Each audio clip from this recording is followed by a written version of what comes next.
Belakangan ini lagi rame banget di medsos soal pernyataan karyawan gak akan pernah bisa kaya. Ditambah salah satu menteri kita Bapak Bahlil Lahadalia juga bilang karyawan gak mungkin bisa kaya kecuali Tuhan berkehendak lain. Ya mungkin itu beliau bias karena statusnya sebagai Menteri Investasi sekaligus pembisnis juga. Nah melalui video ini aku akan coba menjelaskan pernyataan tadi menurut opini dan perspektif dari aku.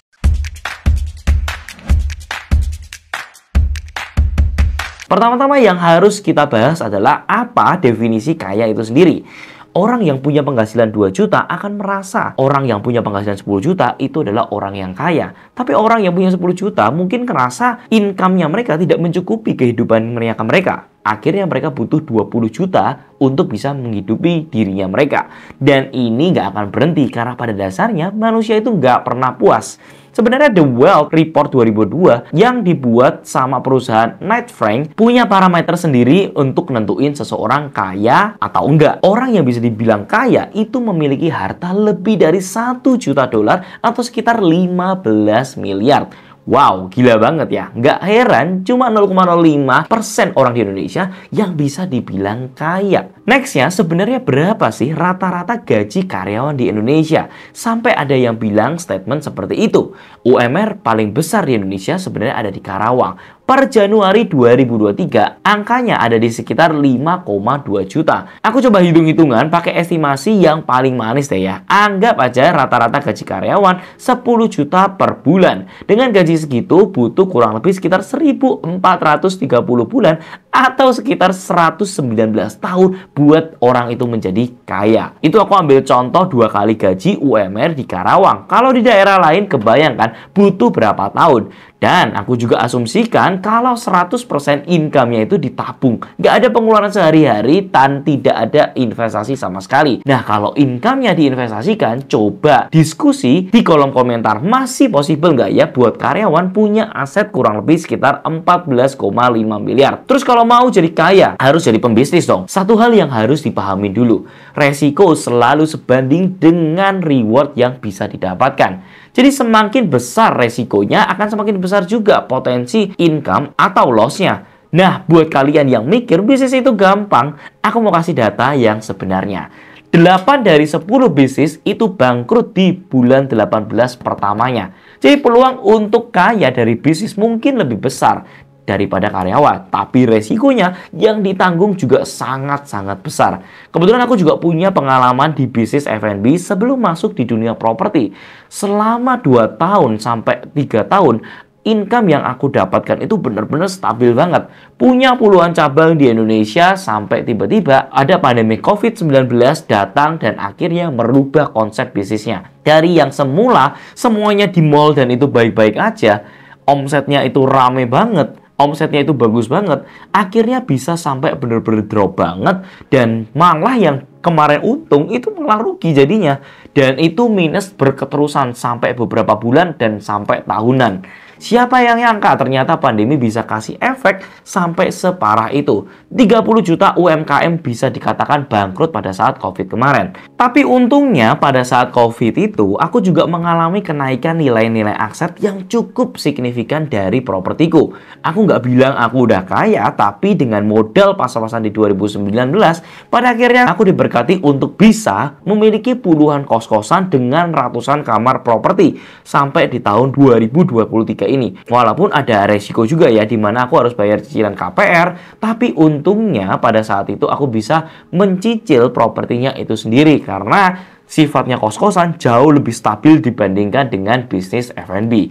Tapi kalau kita pelajarin dari strateginya, semua itu punya plus minus ya. Dalam kasusku ini, semua cash flow-ku itu diputarkan ke dalam kos-kosan. Cicilan KPR-nya bisa ditutup melalui cash flow-nya.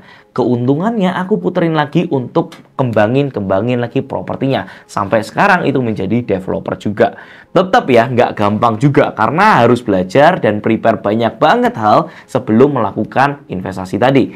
Balik lagi ke pernyataan, apakah bisnis bisa menjadi exit strategi buat karyawan untuk bisa jadi kaya? Aku bakal jawab kalau bisnis itu cuma jadi salah satu opsi. Karyawan juga sebenarnya bisa kok jadi kaya, namun dalam jangka waktu yang lebih panjang. Selama punya pengelolaan keuangan keuangan yang bagus. Selain bisa cari income tambahan dengan tambahnya freelance di luar jam kerja atau cari passive income tanpa gangguan kerjaan, kayak yang aku lakuin juga bisa melakukan investasi kos-kosan. Kalian juga harus invest di instrumen yang menghasilkan return yang sangat besar. Misalkan karyawan dapat 15 kali gaji setahun, ini termasuk dengan THR, tunjangan akhir tahun, dan juga bonus. Seminimal-minimalnya kalian punya 3 kali gaji bulanan, risk free-nya itu bisa diinvestasikan. Risk free di sini yang dimaksud adalah 3 kali gaji nggak akan ganggu kebutuhan pokok kehidupannya kalian sehari-hari. Kemudian invest di mana supaya jadi kaya. Nah, sebenarnya kalau kita ngomongin investasi itu ada berbagai macam ya. Kita ambil contoh yang paling kecil, tapi yang sebenarnya aku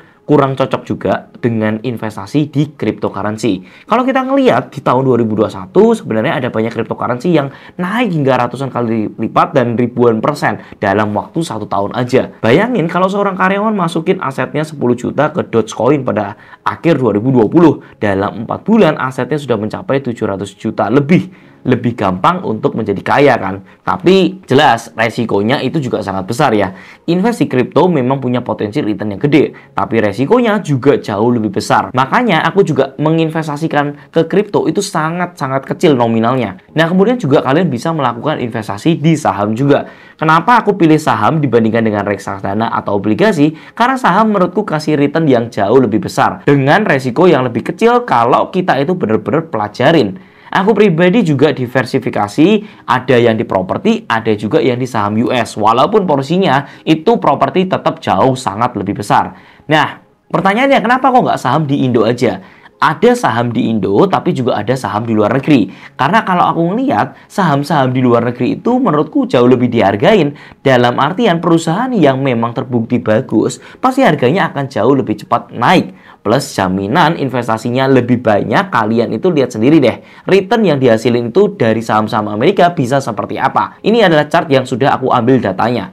Kalau dihitung-hitung, dan misalkan 10 juta yang kalian investasikan, average return-nya bisa mencapai 400% per tahunnya. Tapi aman nggak sih invest di kripto atau di saham US? Sebenarnya aman nggak aman itu tergantung dari gimana kalian itu mencari tahu atau belajar.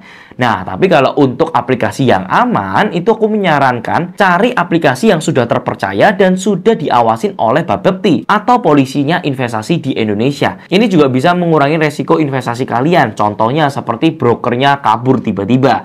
Salah satu yang aku pakai itu adalah Nanovest. Selain sudah ada Bapeptinya, mereka juga sudah terdaftar dengan program perlindungan cybercrime oleh asuransi Sinarmas. Nanovest juga cocok banget buat kalian yang ingin belajar investasi karena aplikasinya tuh sudah simple banget, gampang dipakai, dan proses KYC-nya kurang dari 1 menit. Aku juga dapat data kalau di akhir 2022 kemarin, user Nanovest meningkat banget. Di sini kalian juga bisa invest mulai dari Rp5.000 aja di lebih dari 2.000 pilihan.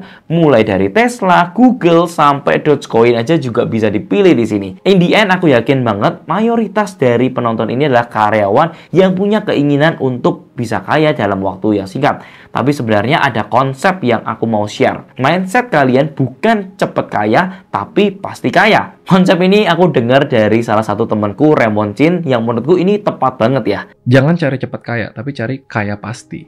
Kaya pasti ya you follow the process gitu. Belajar step by step. Mau kalian karyawan, pembisnis, gak boleh fokusnya itu jumlah atau nominal uang yang bisa didapetinnya aja.